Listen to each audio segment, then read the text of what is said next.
Hello, everyone, and welcome to today's NinjaTrader Ecosystem event, Artificial Intelligence for Future Trading with Intelligent Trader, Inc.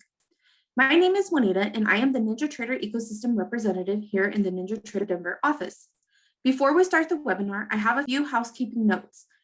This webinar is presented by NinjaTrader LLC, which is the technology company responsible for developing and supporting the NinjaTrader trading software. Brokerage-related questions should be sent directly to our brokerage team using the following phone number or email address. Lastly, if you are new to NinjaTrader, please make sure that you do sign up for a free live demo with real-time market data. Our platform is always free to download and is always free for advanced charting, strategy backtesting, and trade simulation. Before I turn the mic over to Tom and Harrison, it's important to understand that all trading contains substantial risk and is not suitable for every investor. It is possible to lose all funds or more than your initial investment deposited. Risk capital is money that can be lost without jeopardizing one's financial security or lifestyle. Only risk capital should be used for trading, and only those with sufficient risk capital should consider trading. Past performance is not necessarily indicative of future results. Also, please remember that these training sessions are not a solicitation nor a recommendation, but simply educational in nature. Thank you again for joining us. Without further ado, it is my pleasure to welcome to the NinjaTrader Ecosystem webinar room, Tom and Harrison of Intelligent Trader. Go ahead and take it away, Tom. Thank you, Juanita. Good afternoon, everyone. My name is Tom Jenkins with Intelligent Trader, and welcome to Artificial Intelligence for Futures Trading. I would like to thank everyone for attending our first event centered around artificial intelligence and deep learning. We develop deep learning-based indicators, so we have a lot to offer on this exciting topic. I also want to thank the NinjaTrader ecosystem for staging our event today. As Juanita mentioned, the event you are attending today is for educational purposes only. Trading futures and Forex is the most difficult type of trading and contains substantial risk. Traders should only trade with capital that they can afford to lose. A copy of our complete disclosure is available at intelligenttraderinc.com. You want to go to the next slide, Harrison? Intelligent Trader is a company of traders, data scientists, and programmers with over 30 years of combined trading knowledge. We employ programmers with carrier-grade experience who work side by side with our traders. Our products are designed for traders by traders. The Microsoft.NET-based NinjaTrader API creates a seamless integration for our flagship product, Intelligent AI. Our proprietary platform we call AIFS stands for Artificial Intelligence Forecast System. AIFS is hosted on the Amazon AWS cloud for maximum redundancy and reliability. Our data scientists use Google TensorFlow to create and train our models for the highest accuracy and dependability. Our models receive updated training for each quarterly contract. Our goal when we developed AIFS was to help traders be more consistent. We believe that consistency can be achieved by using AI and deep learning. The topics for today's event will be the financial markets and deep learning, how AIFS changes everything. We will explore our AIFS platform and give a live demonstration on how she works with inside a NinjaTrader. To show you as much of the product as possible, there will only be a short question and answer session at the end. Any additional questions you may have can be emailed to support@aifsai.com and we'll get them answered. And stay tuned for a special offer at the end of the event. So it is my pleasure to pass the mouse over to Harrison, who is our lead data scientist and our AIFS extraordinaire. Take her away, Harrison.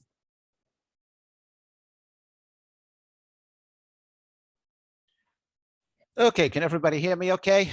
I think I got my microphone unmuted. And I'm very excited to show you AIFS today, which I believe, and I think you'll believe by the time you finish seeing what I have to show you, is a major breakthrough in trading. And the reason it's a major breakthrough in trading is because it uses new discoveries in science to answer questions that traders have had for very many years that have never been able to answer before.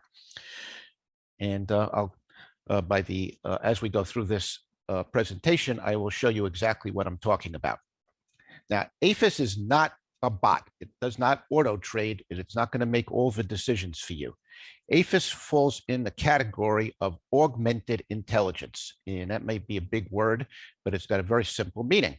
It's artificial intelligence that's meant to elevate your abilities as a trader. And if you follow our instructions, and we have lots and lots of training for you, but if you get to be integrating yourself with AIFS as it goes and make it your primary trading platform, it will take even a relatively novice trader and elevate them to expert capabilities. And that's what we're trying to do, turn everybody into a trading expert without them having to do the requisite 10,000 hours. And even that doesn't help in a lot of cases because people go down so many blind alleys. The main thing that I want to get through before I go into the meat of this presentation is that artificial intelligence does things for you that humans couldn't ever possibly do. And the reason it can do that is because it can analyze the extreme complexity and extreme volatility of the market in ways that people never could. And like I said, it gives capabilities to solve problems that have never been solved before, and not just in trading, and lots of other places too. Okay, so basically where I wanted to start out with is my 30 years of trading.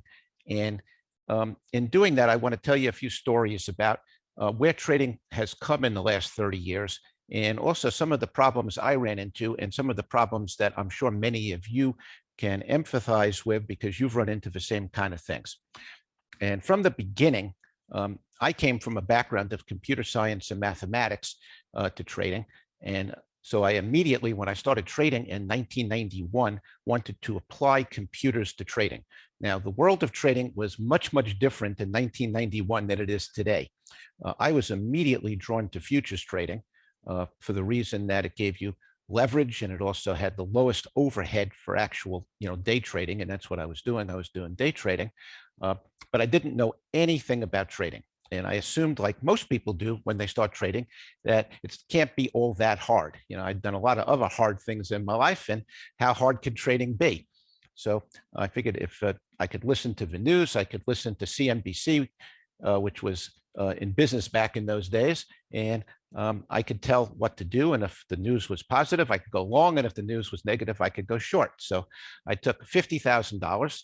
The reason I was interested in trading is because I had enough capital to be able to afford to lose $50,000, and that's what I figured. So I took $50,000 and I stuck it into a new account that I opened at Lynn Walduck, who was the futures broker that I had found, and it took me about 6 months to lose all $50,000 and convince myself that the trading plan of going by your intuition wasn't going to work. Okay, and I'm sure many of you have learned that too.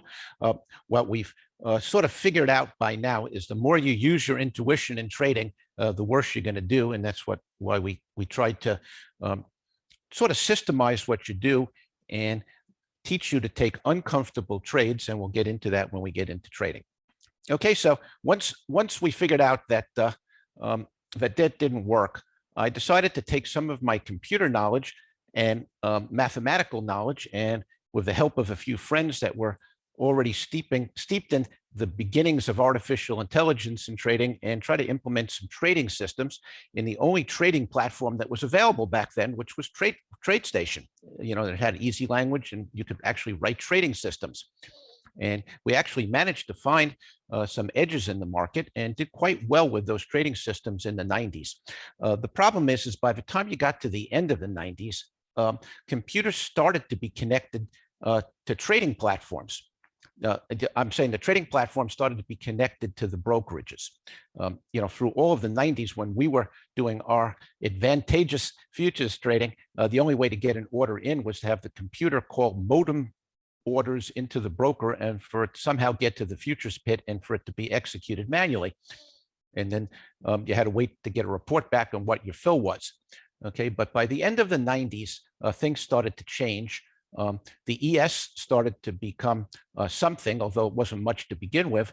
But by 2005, the ES had become dominant, and all trading was done, basically by clicking the mouse on different places, and it changed the way futures trading was done.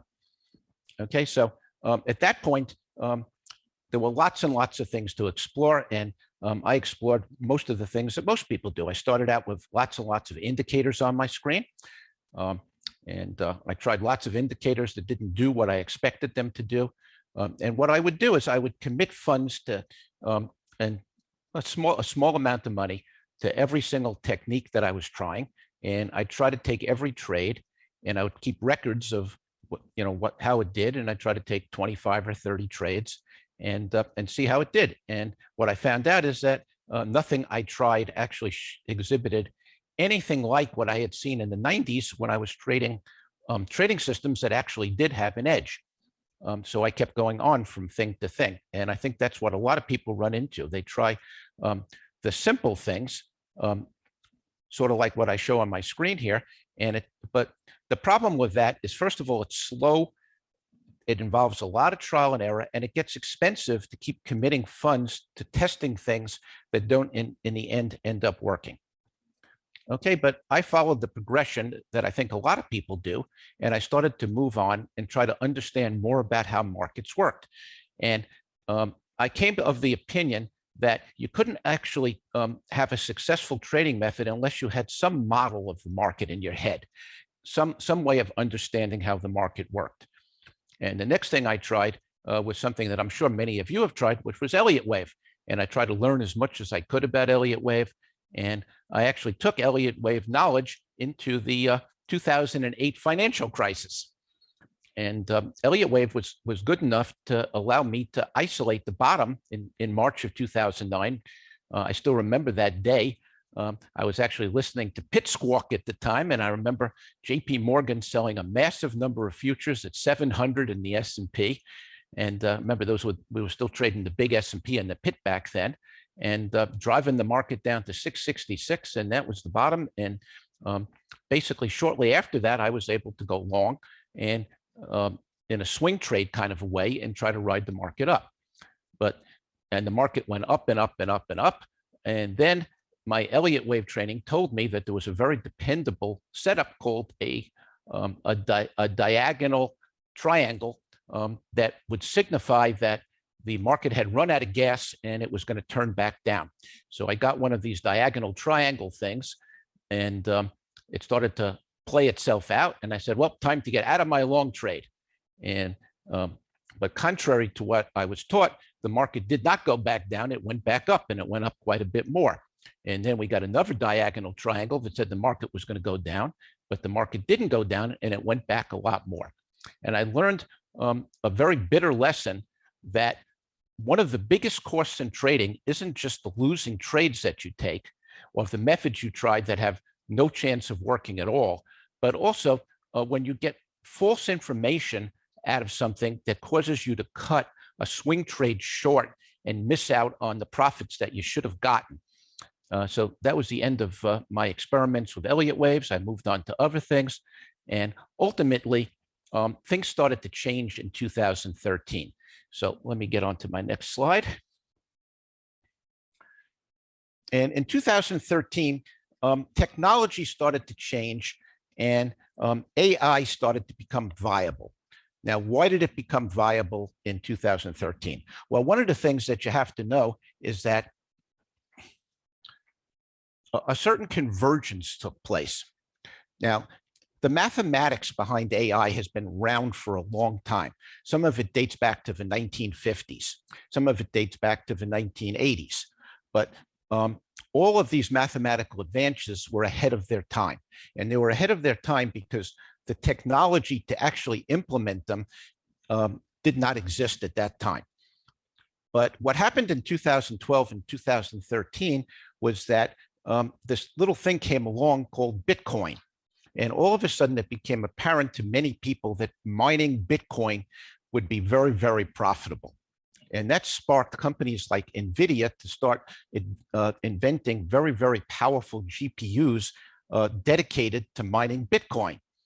It actually went further than that, but that was the first piece of the puzzle. The second thing that happened is that the cloud, mostly led by Amazon, started to get more and more prevalent, less and less expensive, and the computers started to get more and more powerful.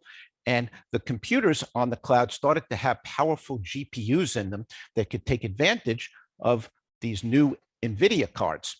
Okay, and then the third thing that happened was that software followed in the form of artificial intelligence frameworks like TensorFlow that allowed people that had ideas about artificial intelligence to actually try them. And the combination of all those things caused a revolution in artificial intelligence.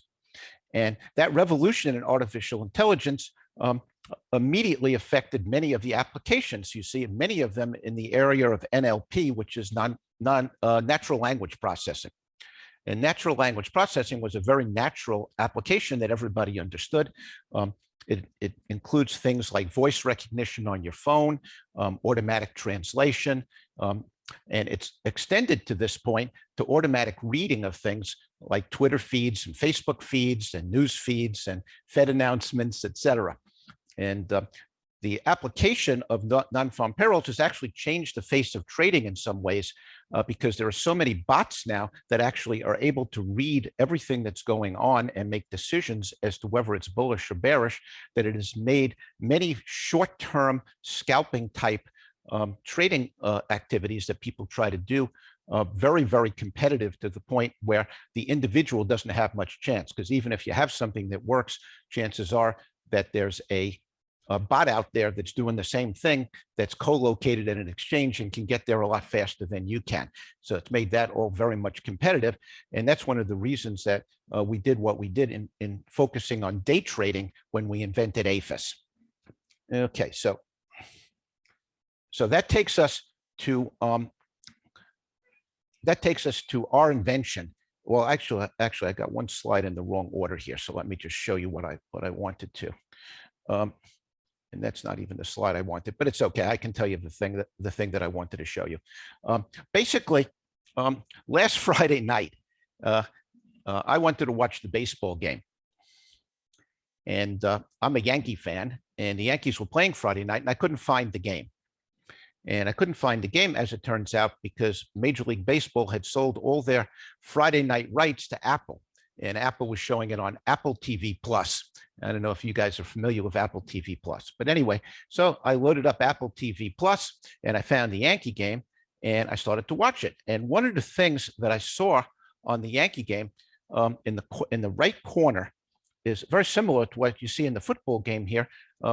As each batter came up, they were displaying in the corner the probability of the batter doing certain things. Will he drive in the run? Will he reach base? Will he drive in the guy that's on second? And those probabilities would change with every pitch. And it's just an indication of all the applications that are being done with AI, but it also points to the fact of what the future is like and what prediction is like. And it's something that most traders sort of separate from because it doesn't fit the narrative that's been sold to them. And it has to do with the nature of prediction and the fact that the future is actually what we call probabilistic, meaning that it's uncertain. And that uncertainty is defined by the fact that anything that's possible can happen and things that are impossible can't happen. And just to give you a very simple example, you can think of the lottery. If you don't buy a lottery ticket, it's impossible for you to win the lottery. So there's a probability of 0 that you will win. If you do buy a lottery ticket, there's an infinitesimal probability you will win, but it's possible. And it's the same thing when you're trying to predict what the market will do. There's no one thing that can happen. Anything can happen. The market could go up 1,000 points. It could go to 0, whether you're talking about a stock or a future. And now it's not very likely. And certainly you can't go to 0 in one day in the futures because there are limits on how much can fall in a session, but you get the idea. So at any one time, there's lots and lots of things that can happen. And as you start to understand how the market works and the actual model that the market follows, you get to the point where you do your analysis that can sometimes take hours, and you end up with 3 or 4 or 5 things that can possibly happen. And when you have 3 or 4 or 5 things that can possibly happen, how do you decide which one is the one to do? And it's very hard to do. take Fibonacci analysis for an example. You have 5 or 6 Fibonacci levels. Which one do you take a trade at? Do you try all of them, or do you wait for one specific one? And how do you know which one to do? Okay, and that's the problem, is that many trading approaches are very subjective in that they give you lots and lots of choices. And that's and when you have those subjective type of trading approaches, it's very easy for you to take the wrong path, end up losing money, and then be told that it's your fault, either by yourself or by somebody else, because you didn't take the right one of the 3 options that were available to you. And that's what we wanted to avoid in the invention of AIFS. We wanted to come up with something that once you did your analysis, which wouldn't take hours, but would only take minutes, that you would have very, very specific things that you were looking for. Didn't mean those things were going to happen every time. They certainly don't happen every time. But the point is that you had very specific instructions. It wasn't a case of making a choice between 3 things and not knowing which one to choose. Okay, so and the only other thing I wanted to tell you on this slide is that most people, everybody that trades, is modeling the market. Just a price chart on your screen is a model of the market, because the market doesn't, that price chart is an artificial thing. The trades are actually a string of trades at the bid and ask. If anybody's watched them go by looking at the tape, but when you look at a chart with prices on it, that's a model of the market. When you use a moving average, it's a model of the market. The problem is that a lot of those models of the market don't give you any advantage. And that's what you really want, is a model of the market that produces an advantage for you, otherwise known as a positive expectation. Because advantages can be defined mathematically, but you can't do that unless you have certain information that up until AI and our invention of AIFS, people didn't really have that information, so you couldn't really tell. Okay, so what people try to do is they try to model the market with very, very simple formulas. And one of the things that they don't realize is that when you try to model something that's unbelievably complex, like the global markets with very, very high volatility, you can't model it with simple formulas. You can't model it with any formula that you could write down on a piece of paper. It's not going to work. So the people that think that they're going to be able to be successful traders by following pivot points are usually in for rude awakenings. And in the end, they're not going to do very well. Okay, so let's go on here. Okay, so the main question that we wanted to answer, which is the root of trading, if you really think about it, is a trade worth taking? You have this trade idea. The one on screen here is that you decided to go, I guess, short. And no, I don't. Yeah, I think actually this is a long trade. No, actually a short trade, looking for it to go down. And but the question is, was this trade worth taking? How do you know? Well, in order to know whether the trade is worth taking, you need a few pieces of information. And just like that football example that you saw and the baseball example I told you, you have to know the probability of making your target. You also have to know the probability of getting stopped out. And there's actually a third question that you have to know, is what will happen if you run out of time? Because there are trades you take, and what we found, it actually turns out to be 55% of the time, you don't either make your target or get stopped out, and you just run out of time. Now, in our case, running out of time means running into the next forecast, and I'll tell you exactly what that means in a minute. But even if you're a day trader, running out of time might be running into the end of the day session when you no longer have day trading margins, and you can't hold on to your trades, or if you don't want to hold the trade into the Asian session.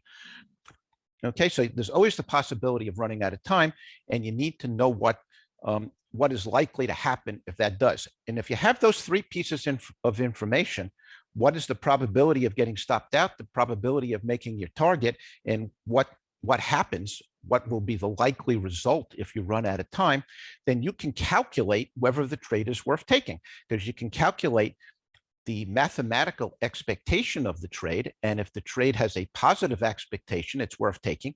If it has a negative expectation, it's not worth taking. And that's exactly why we developed two AI models. The first AI model we developed basically tries to predict what the probability is of any price trading in the next 6 hours. Okay, I'll say that again slowly. The probability of any price trading. So all of the prices that can possibly trade in the next 6 hours, what is the probability of each one trading? Now, if you know the probability of any price trading, you can calculate very, very easily the probability of going from one price to another. And I'm not going to explain how to do that, but if anybody wants to know, we can answer that at another place because this isn't the math seminar. Okay, so if we have that information, that tells us what the probability is of reaching the target and what the probability is of getting stopped out, because by knowing how likely it is to reach a price, we can calculate how probable it is to move from one price to the next. Okay, but what about the case where we run out of time? Well, to do that, we had to do another model, another AI model. And this other AI model turned out to be the more difficult of the two. That difficult AI model had to estimate where price would be 6 hours into the future. Actually, I had to estimate the actual price of the next forecast, and we did manage to accomplish that. It was very, very difficult, but we've been actually very, very successful in doing that. And with those three pieces of information, we could actually tell whether a trade was worth taking. But that information in its raw form are big tables of numbers, not exactly usable by traders. And so we had to come up with a way to make everything usable by traders in a way that's familiar to them, so that we could hide all the complexity from them. And that's what AIFS actually does. And that's what you're going to see in a minute. So AIFS is much more than an indicator. And if you're using it the way that we intend it, over time, it will become your primary trading method, meaning that it's the thing you look at first, the thing that you take your trading plan from. And if you use other things, and there are other things that certainly could be used, it's to fine-tune entries and decide exactly where to take trades within the zones that AIFS points out are the right places to take them. Okay, the second thing is that AIFS is different than any other indicator or trading method that you've used on Ninja before, most likely, in that it's connected real time to our servers in the cloud. So you need an internet connection. If your internet connection comes down, AIFS will not work and not update. So you need a live internet connection. But when everything is working as designed, AIFS continually sends information to your computer that updates your screen and also updates AIFS's basically control panel or dashboard with information telling you what to expect in the market. At times, it recommends that you're in an area where you should evaluate trades, and in other times, it tells you that a trade is invalid, because it's very important to know when trades are invalid. And we had that situation today where AIFS's forecast in the ES got invalidated, and it told you to stand aside until the next forecast, which was very, very useful information. Okay, so the other thing that you're going to see is that we have specific models for both the ES and the Euro. Those are the first two that we started with. And what we found is that, at least for day trading purposes, it's very important to train each model specifically for the symbol that is being done. Okay, if you don't train specifically for the symbol, it doesn't pick up the idiosyncrasies of that symbol, and it doesn't work very well. So we actually train two models, both the probability model and the price prediction model, separately for every symbol that we do. And we actually retrain them every quarter when we get rolls, because the prices change, and we find that it's advantageous to do that. Okay, the second thing is that AIFS, even though a forecast is valid for 6 hours, we don't necessarily get a forecast exactly at the 6 hour point. Forecasts are triggered by market action. And sometimes if the market is very, very slow and contracting, we don't get range breaks, and range breaks are what actually triggers forecasts. So forecasts can sometimes get extended. That's what happened last night. That after we had that very extreme up move that came after the Fed meeting. It took a while to get a new forecast. Didn't actually come in until 9 o'clock last night, even though it was eligible at 4 o'clock in the afternoon. Okay, but by doing that, AIFS is able to align her forecast with what the most important sessions are at the moment. And sometimes she focuses on the US session, sometimes on the European session, sometimes on the Asian session. And that automatic alignment turns out to give you some advantages. Okay, and then the other thing is that all the complex AI information is hidden from you, and you get something that's very familiar to traders and very usable. Okay, so what I want to do now is I want to switch off to our actual demonstration. So just give me a sec here. And let me get NinjaTrader up. NinjaTrader is actually a wonderful platform. And we'll take a look at the ES here. So everybody should be able to see my trading screen right now. And you can see the new forecast that was just made at 3:30 this afternoon. And I'm going to explain to you how exactly we analyze that forecast and what AIFS shows you. But the very first thing I want to show you is what AIFS consists of. So I'm going to do some arrows here. Okay, first of all, AIFS is zones. The zones you see on the screen, the red zone, the white zone, and the blue zone represent the extreme parts of the probability distribution. Okay, so and for any particular forecast, the blue zone down over here represents inexpensive prices. The red zone, which you see over here for this forecast, represents expensive prices. And the white zone represents sort of prices in the middle. And it's usually not appropriate to take a trade in the white zone, although sometimes it is, because sometimes the probabilities skew in such a way where you just want to take immediate action. And if you want to take immediate action, that would be something. Okay, so let me just fix that for a sec. Okay, the second thing I wanted to show you is our green line. And the green line is our model. That's the price predictor model. And the price predictor model is basically right over here right now.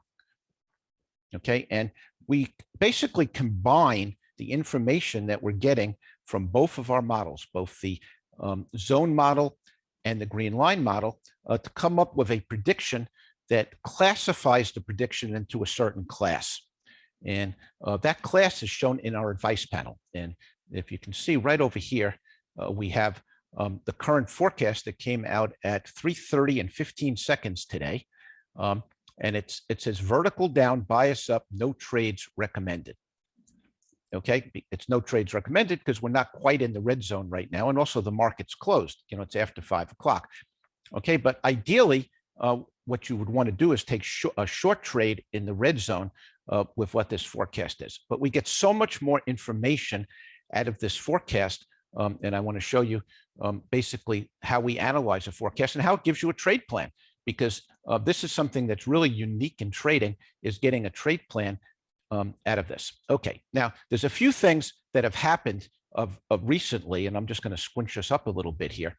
But we had reason to believe that this spot right over here was a temp low. Now, the way we isolate a temp low is that after we make that temp low, we get a vertical up forecast.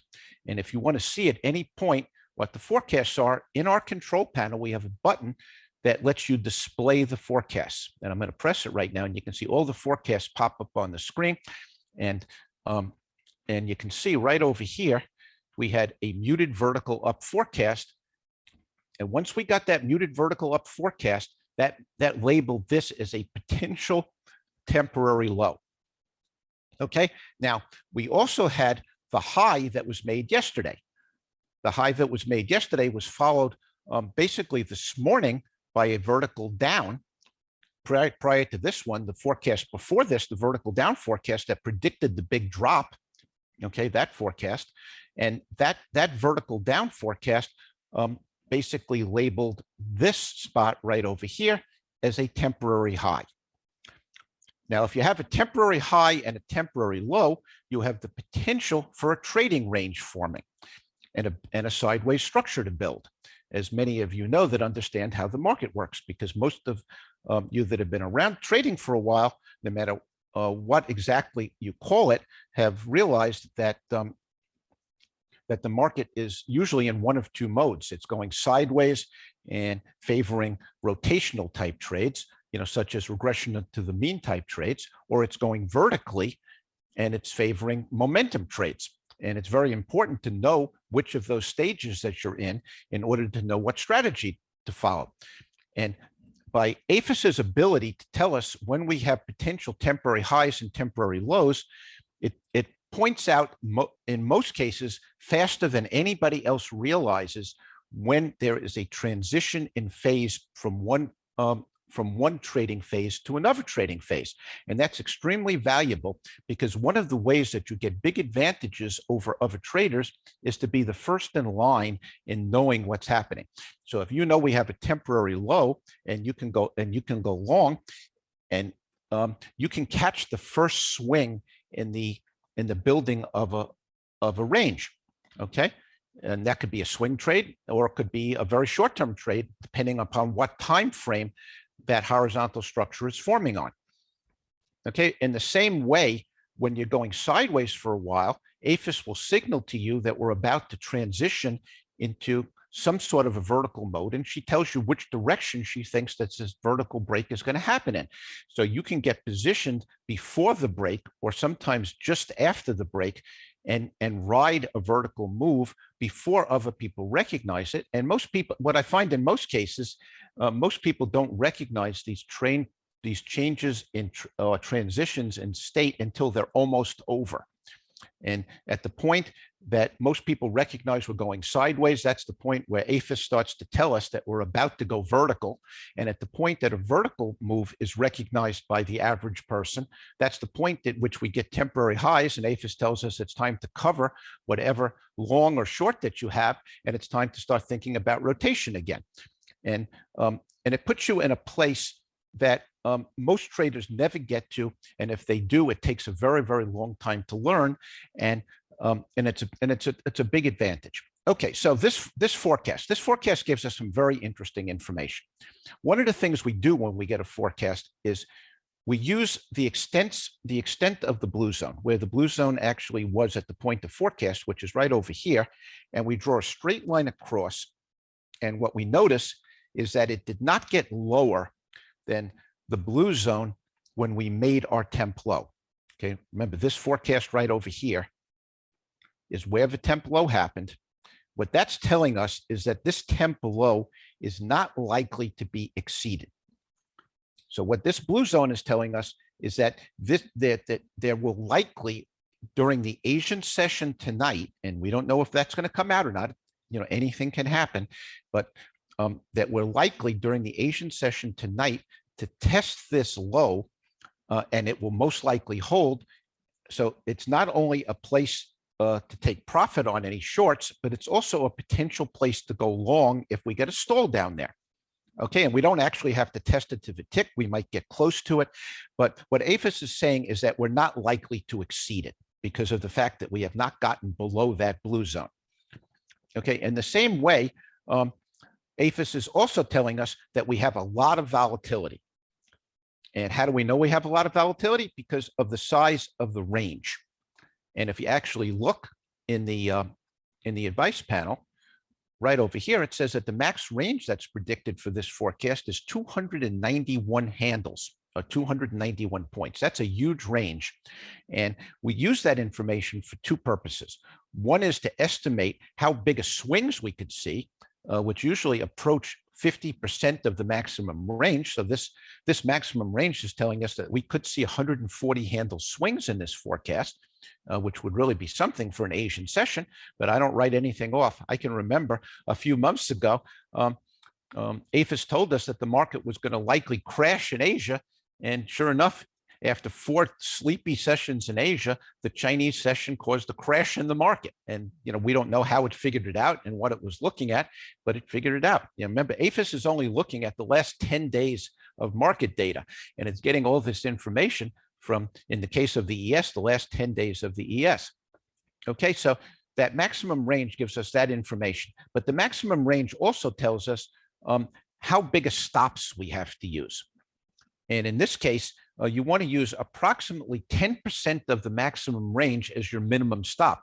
And with a 290 handle range, that tells us that that in order to properly control risk in such a volatile forecast, we have to use a 30 handle stop. Now, I know 30 handle stops are not comfortable for many people.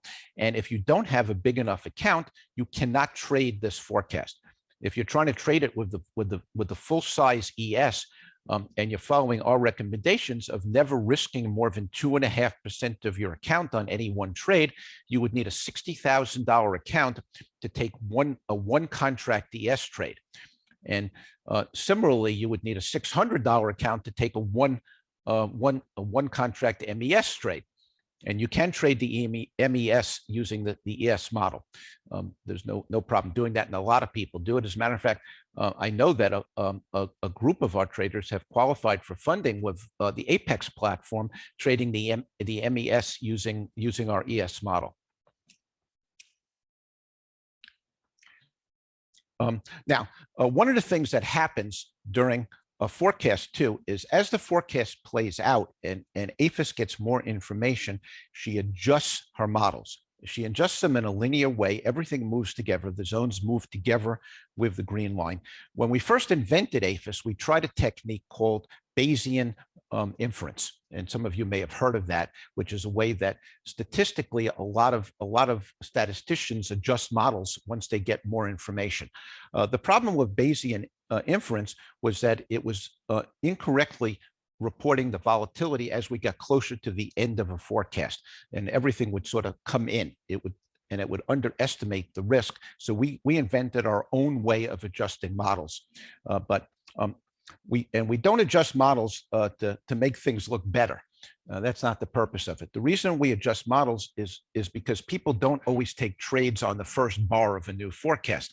Sometimes they could take trades on the latter bars of a forecast.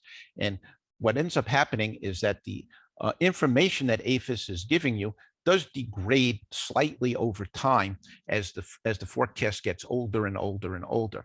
And we find that by doing these adaptions, we improve the performance of trades taken later in the forecast by 30%. So it's not a little bit. 30% is a pretty big improvement, and that's why we do these adaptions. So the point is that you use the information that's available to you when you take your trade. And if you're taking a trade with 1 second to go in a bar, it's probably a good idea to wait for the next 30-minute bar to form. I'm showing 30 minutes right here. 30 minutes, by the way, is the native format that AIFS uses. It's what she's trained on. But you can display AIFS on any time frame you like.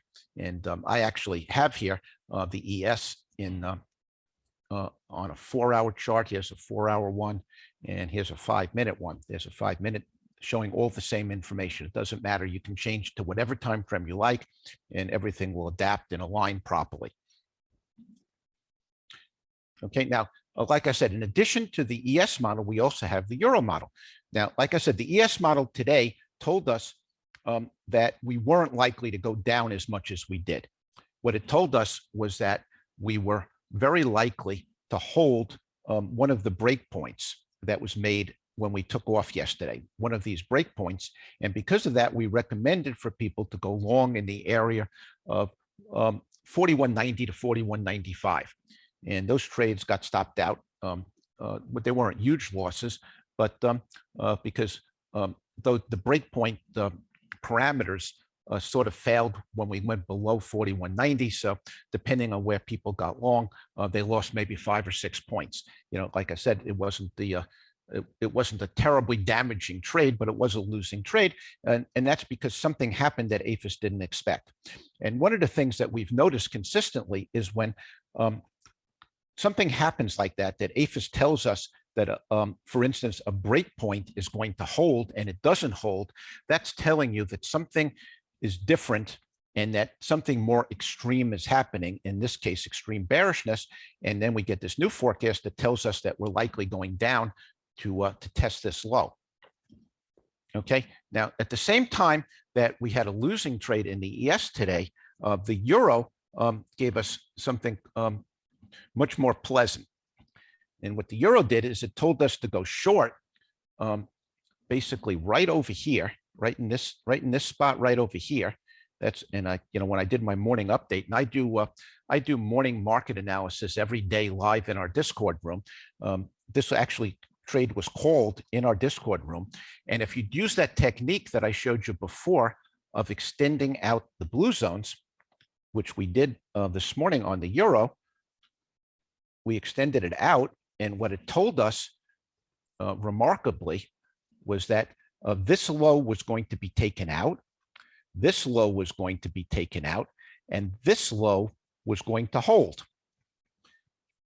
So I told people to take profit somewhere close to that low, somewhere between sort of, I guess it was, let's see, 105.10 to 105.20, and the actual low was 105.085. And that's sort of remarkable. And you can see that after that, we bounced. We bounced quite substantially. So basically short at 66 and with instructions to take profit somewhere between 105.10 and 105.20. And I don't know anything else in trading that can give you that sort of specific information ahead of time. And the reason it's so important to have it ahead of time is because when you have that information ahead of time, you can plan. And you're prepared ahead of time to take the trades, and that allows you to have a mental flexibility that you don't get any of way. And people really surprise themselves with the kinds of trades they take. Sometimes we get forecasts that allow for swings in both directions, and people that could never see themselves doing it are able to take reversal trades. Go long, take profit, go short, and then turn around 2 or 3 times with a particular forecast. We had one of those the other day. Okay, so like I said, one of the things, like I said, that's remarkable about AIFS, and it's something that we've never seen in any trading product before, is its ability to adapt to different trading situations and to let you change strategy, but also the ability to do a trading plan as quickly as I just did that one on the euro for you. Okay, so if anybody has any questions, now would be the time to ask. And if, like I said, if you have a question, Tom is going to read them and I'll be happy to answer them. And I'm going to put our PowerPoint back up again because I think we have a slide to show. There we go. Harris, I've been answering some of the questions as we go in the chat section. Does anybody need anything from me? Daryl wants to know, there are 3 questions I want to answer in every trade: direction, which way, timing, when to enter, and extent, where to exit. These are the only questions I struggle to answer consistently in every trade, regardless of instrument. How does AIFS help me answer these 3 questions? Okay, well, as I just showed in the euro and in the ES current forecast, AIFS tells you basically where to take trades. Now, sometimes the forecast is extremely bearish or extremely bullish, and it tells you to consider taking trades immediately. Okay, it also tells you how much risk is in the trade, so you can decide. But in terms of targets, we use the extreme extents of the red and the blue zone, depending on whether it's a long or a short, both in some cases to know where to enter. For instance, if we're going up to test a level and AIFS says that we're not going to reach it, you want to take it. You want to take your trade as you approach it and put your stop above it. In other cases, we get conflict forecasts. Our conflict is AIFS's way of telling us that the models are showing that there's going to be a battle.